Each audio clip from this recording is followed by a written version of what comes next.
ইসরায়েলের সবচেয়ে বড় বন্ধু রাষ্ট্র কারা? আপনার বাড়ির পাশে নব্য ইসরায়েল।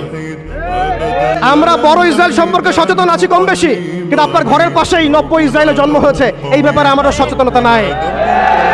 তারা সংসদ ভবনে তাদের সংসদে ফখর করে বলছে যে আমরা 6,500 সৈন্য পাঠিয়েছি, আমাদের হয়ে যুদ্ধ করছে। নাউজুবিল্লাহি মিন যালিক। তার মানে আপনারা প্রমাণ করলেন। আচ্ছা বলেন, খ্রিস্টানদের সাথে না হয় তাদের সম্পর্ক আছে, তারা আহলে কিতাব, আপনাদের সাথে তাদের কি সম্পর্ক? খ্রিস্টানদের সাথে না ইহুদিদের একটা সম্পর্ক আছে, তারা আহলে কিতাব দাবি করে তারা, কিন্তু আপনাদের সাথে যারা পৌত্তলিক তাদের সাথে এই ইহুদিদের কি সম্পর্ক? শুধু তাই নয়, আমরা লক্ষ্য করছি, আমরা আমাদের পার্শ্ববর্তী নব্য ইসরায়েলের মধ্যে লক্ষ্য করছি মুসলিমদেরকে তারাবির নামাজে টর্চার করা হলো, হোলি উৎসবের নামে মুসলিমদেরকে নির্যাতন করা হলো। আমরা দেখলাম সেখানে গরুর মাংস বহন করার অপরাধে পিটিয়ে মুসলিমকে হত্যা করা হয়েছে। লক্ষ লক্ষ একর জমি যেগুলো আমরা ওয়াকফ করেছিলাম, সেই জমিগুলোকে রাষ্ট্রীয়ভাবে বাজেয়াপ্ত করা হয়েছে।